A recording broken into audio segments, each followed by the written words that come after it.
Hello friends, in last video we have learned theory regarding sampling. In this video we will learn the numerical based on the same. Let us begin.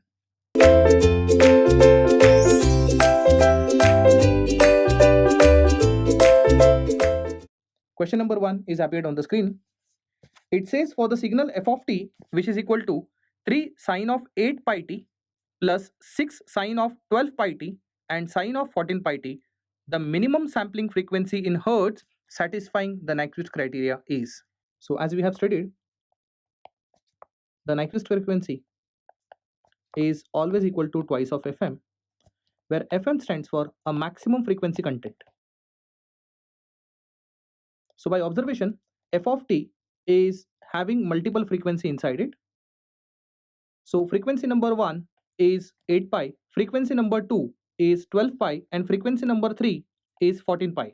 So we have to always consider the frequency which is the maximum. So I'll be selecting 14 pi as maximum frequency. So omega m is 14 pi. Then Fm, that is nothing but a maximum frequency content in hertz, would be divided by 2. So 14 pi, if you divide by 2, that is 2 pi, it is 7 hertz. So I would say the maximum frequency in the information signal is 7 hertz. Then let us substitute in this formula. So Nyquist frequency, it is equal to twice of 7, which is 14 hertz. So they were asking you the minimum sampling frequency in hertz satisfying the Nyquist criteria. The answer is 14. Right? Let's move to the next question. Let x of t be a continuous time real valued signal band limited to f hertz. The Nyquist sampling rate in hertz for the given y of t, it is given in terms of x of t. So what information do we have for x of t? That it is band limited to f hertz. What is the meaning of band limited to f hertz? The maximum frequency content for x of t is f. So let me just try for x of t. So x of t is a time domain signal. Once you transform in frequency domain, it becomes x of f. For x of f, we have this kind of structure, let's say, and the maximum frequency content is f. So this is minus f. So this information for x of f is given to me.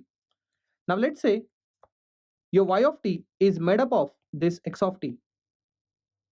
In fact, various combinations of x of t together, it is made as y of t. So what I'll do is, first of all, I'll go for x of t by 2. X of 0.5 t is as good as x of t by 2. You know that if you have signal x of t and if you are trying to get x of t by 2, it means you are doing a time expansion. So this is called as a time expansion. We know that time and frequency are inversely proportional to each other, and same is applicable for time domain to frequency domain. So when you try to have a time expansion in frequency, what happens is a compression. So time expansion leads to frequency compression. So what happens in frequency compression? We get f by 2 as maximum frequency component and minus f by 2 in minimum frequency component. Similarly, when you say x of 2t, so here x of 2t is the another component. So x of 2t means you are doing time compression here. So we know that whenever a compression takes place in time in frequency domain, expansion will happen. So we will expand this to 2. So what you are actually doing, you are adding all of them. In fact, when they are saying subtracting, I can say it is addition of minus of x of 2t. So it is as good as they are adding all. And if you add all the signal, you will get some other structure. You'll get some random structure where the maximum frequency component is twice of f. So what is important to me is the maximum frequency content. So Fm is equal to twice of f. And now if they are asking me the Nyquist sampling rate in hertz, then it would be a twice of Fm. So I would say F and Q, that is a sampling rate, should be equal to twice of Fm, and the value of Fm is twice of f. So answer is 4 times f is the minimum sampling rate I require. So 4f is the correct option. Let's move to the next question. The Nyquist sampling rate for the signal s of t, which is given as sine of 500 pi t by pi t and sine of 700 pi t by pi t. So I'll give you a easy solution for this. See what probably you can do it. To make it quite easier, you just ignore denominators for a while.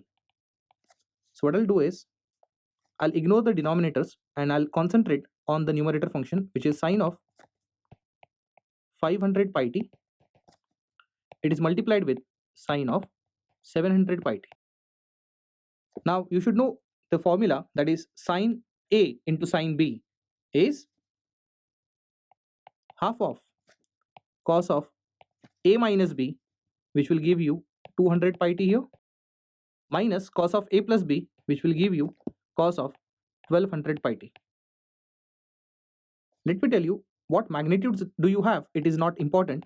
What is important to me is a frequency component. So let us read the question.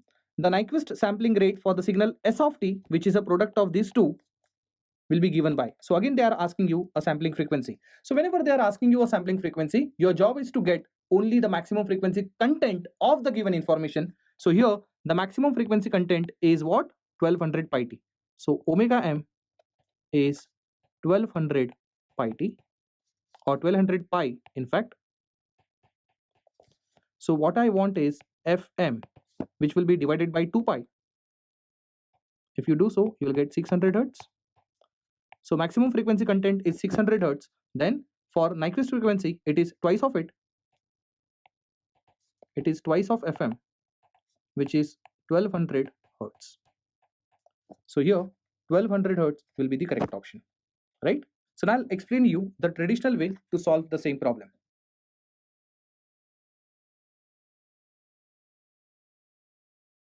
So the question was like this. S of t was sine of 500 pi t divided by pi t multiplied by sine of 700 pi t divided by pi t. So for second signal, I'm dividing by 700 and multiplying by 700. I'm dividing by 500 to first signal and multiplying by 500 to the same.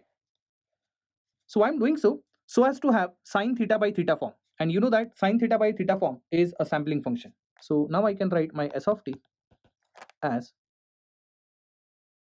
3500 sampling of 500 pi t multiplied by sampling function of 700 pi t. So you know very well, still I want a maximum frequency content. For that, I have to go to a frequency domain. And you know what?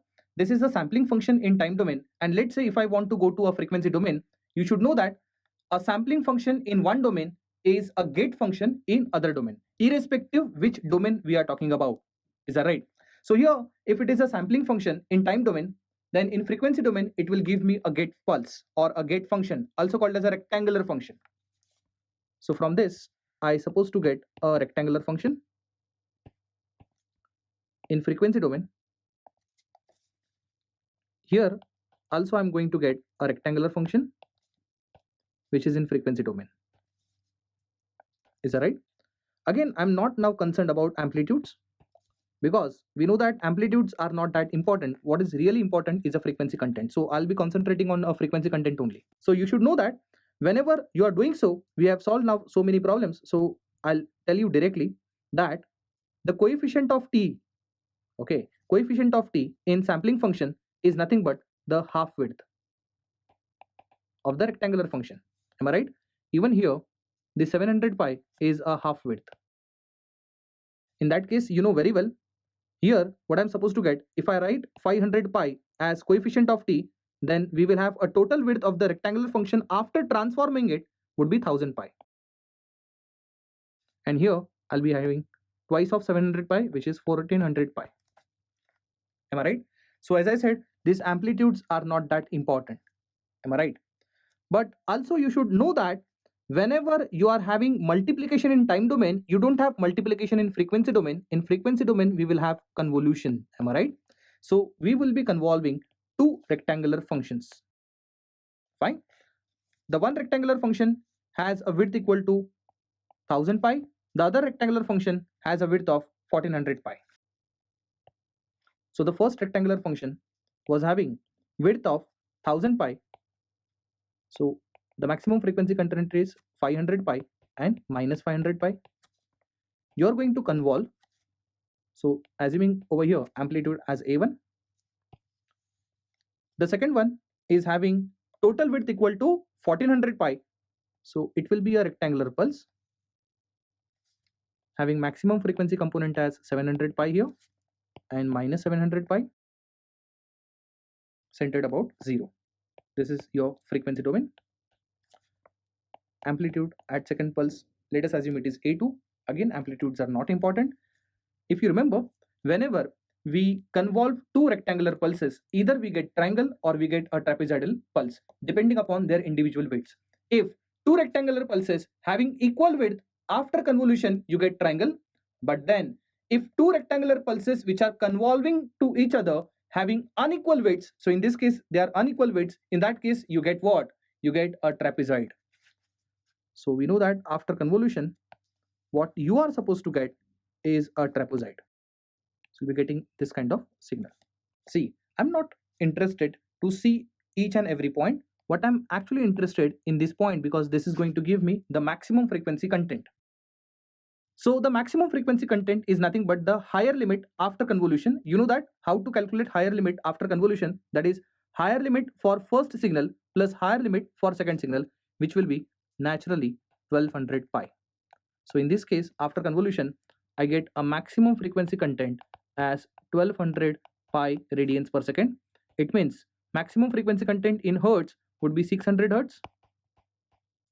In that case, a Nyquist frequency will be equal to 1200 hertz, which is nothing but twice of FM. So this is the traditional approach to solve the problem. So 1200 hertz, option C is the correct option. Let's move to the next problem. A band limited low pass signal x of t of bandwidth 5 kilohertz is sampled at a sampling rate of fs. The signal x of t is reconstructed by using a reconstruction filter h of f whose magnitude response is as shown below. So let me tell you, even though this is not that visible, I'll tell you. As you can see, the shape is a trapezoid and this is mod of h of f. So this is a reconstruction filter where we have this point as minus 8 kilohertz, this point as minus 6 kilohertz. This is centered around 0. We have 6 and we have 8 kilohertz over here. So this is a reconstruction filter whose magnitude response is shown below. The minimum sampling rate fs in terms of kilohertz for a perfect reconstruction of x of t is. So this is the question. Let us see how to solve this. So if you read the question carefully, they are telling us x of t is band limited low pass signal where bandwidth of 5 kilohertz is sampled. It means we know that x of t after transforming in frequency domain will become x of omega or x of f. The reason why I'm taking f, because this time the maximum frequency content is given as 5 kilohertz. So it would look like this. So 5 kilohertz is the maximum content, I would say. Am I right? So now it is sampled at a sampling rate of fs. So let us see. Now you know that x of t was some signal. We don't know how x of t really looks like, but its frequency domain structure is given to us.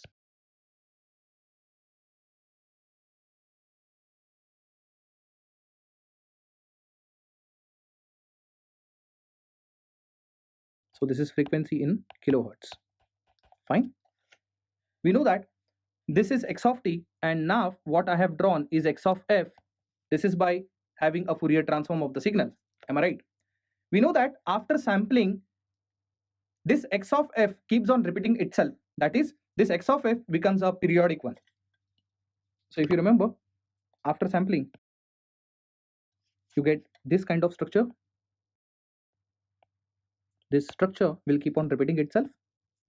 So this is 0, this is 5 kilohertz, You know that this is nothing but fs, then this point is fs minus 5. This is minus 5, this is minus fs, this is minus fs plus 5, and each and every point you can look at now. You know very well what happens after sampling. So you know that after sampling, what happens in time domain is discretization, and discretization in time domain leads to a periodicity occurrence in frequency domain. So we know that now x of f becomes a periodic. So this is a periodic signal that we have got. Now what is happening is we are now passing this signal through the reconstruction filter. I repeat, you are passing this signal through the reconstruction filter having the characteristic as shown in the question. So in the question, what was shown, I'll draw over here. So let us assume this is something which is passed through the filter having, let's say, this kind of a characteristic. So this was 8 kilohertz, this is 6 kilohertz. Naturally, this is minus 6, this is minus 8. Again, these are frequencies in terms of kilohertz. Am I right? So try to understand. This is your h of f. This is your, I would say, xs of f. That is a sampling frequency structure. So let's say now they are getting multiplied. And of course, they will get multiplied because we know that what happens in time domain is convolution. I mean, if we know what is x of t and we know what is h of t, we know what happens between them is convolution. Naturally, in frequency domain, what is going to happen? They are going to get multiplied to each other.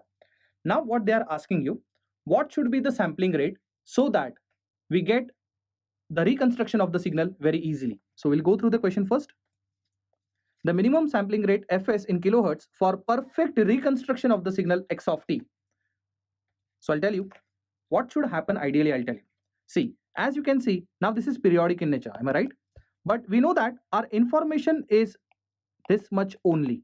So I must get only this much information. Now imagine if these two things are getting multiplied and in response to it, I want only this signal out.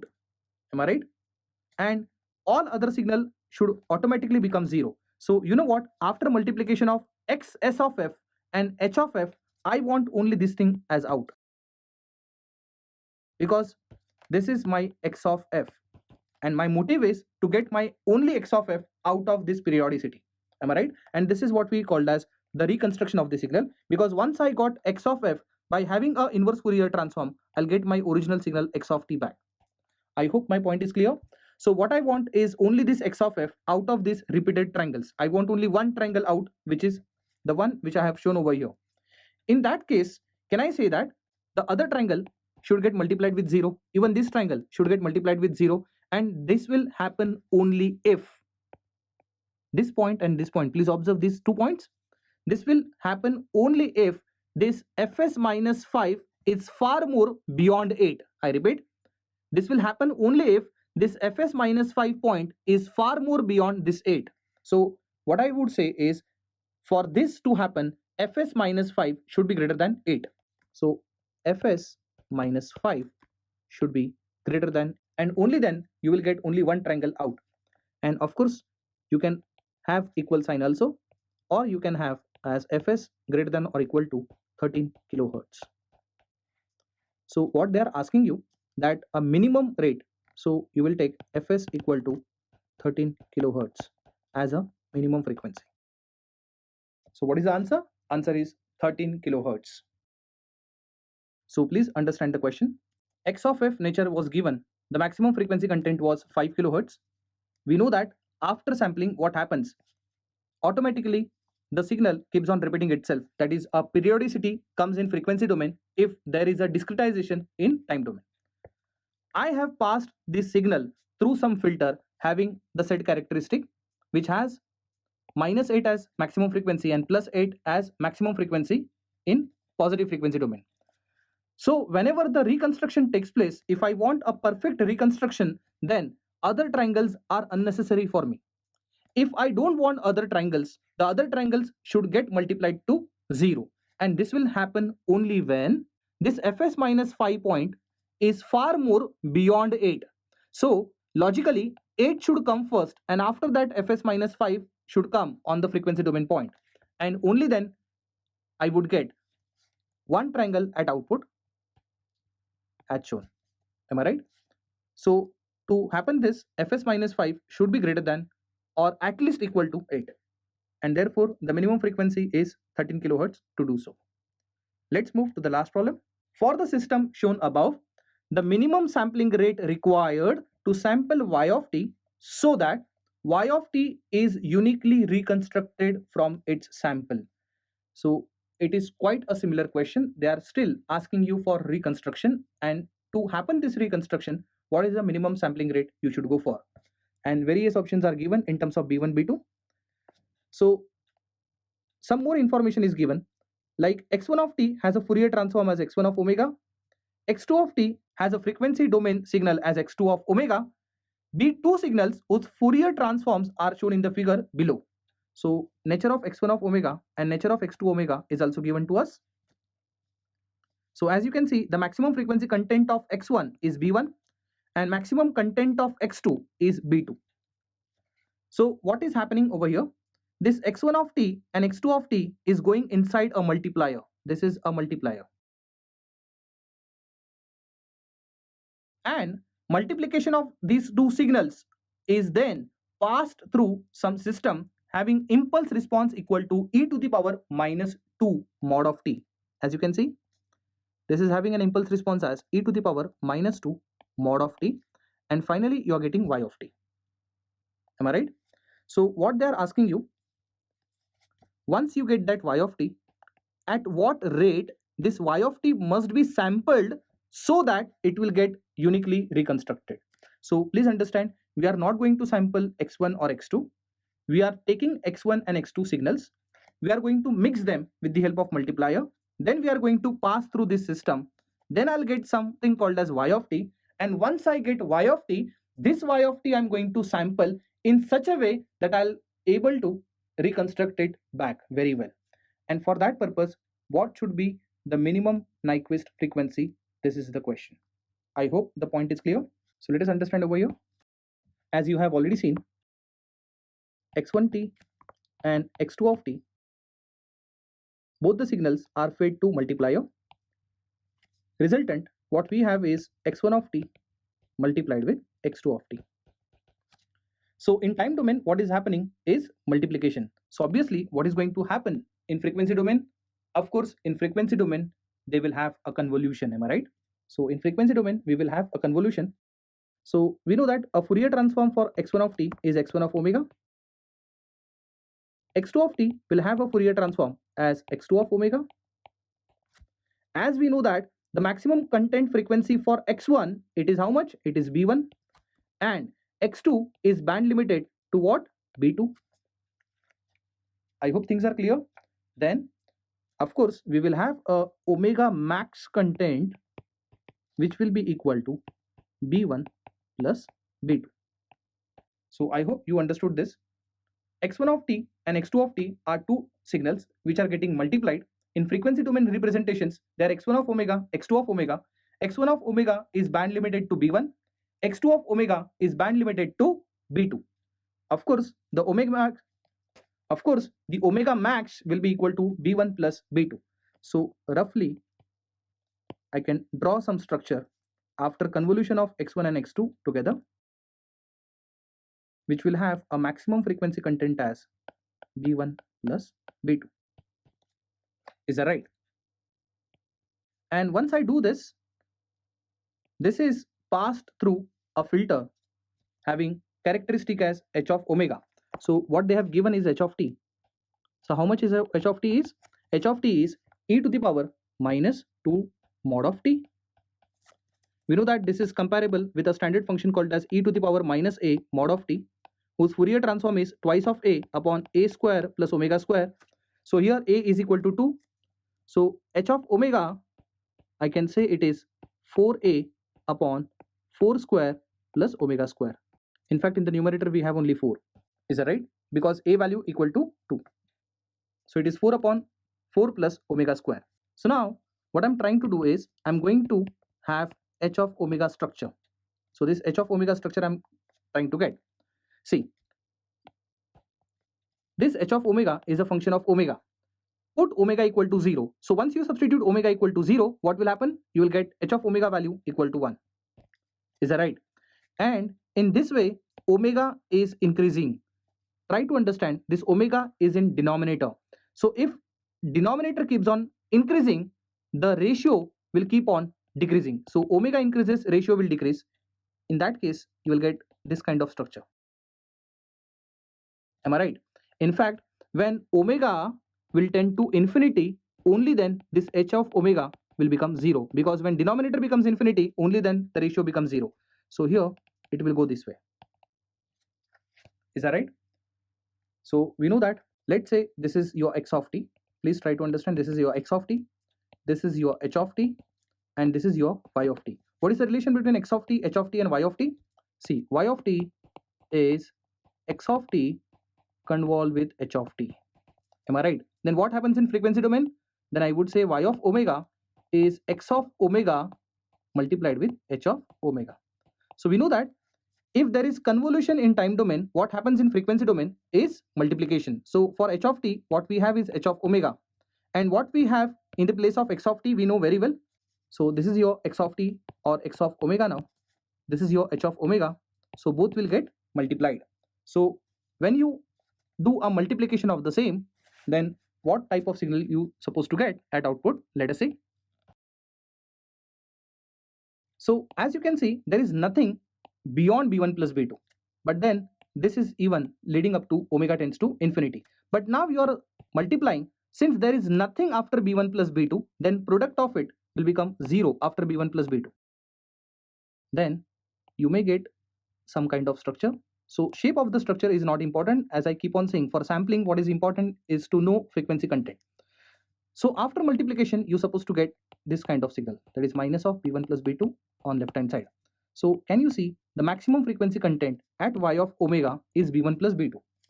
And you know what? What was our aim? Once you get this y of omega, you want to sample it. And if you want to sample it in such a way that you must be able to get a proper reconstruction, in that case, the sampling rate should be twice of the maximum frequency. I repeat, it should be twice of the maximum frequency content. As you can see, the maximum frequency content is b1 plus b2. Then try to apply the common sense. The Nyquist rate would be equal to twice of the b1 plus b2. So here, since omega m that I have got is b1 plus b2, then to have the minimum sampling rate, that is omega s, then it should become twice of omega m, which is twice of b1 plus b2, which is nothing but option number B. So if the concepts of sampling are quite clear to you, it is quite easy to handle such problems. So as you can see, initially it looks very difficult problem, but once you understand a real catch behind it, then it is quite easy. Thank you.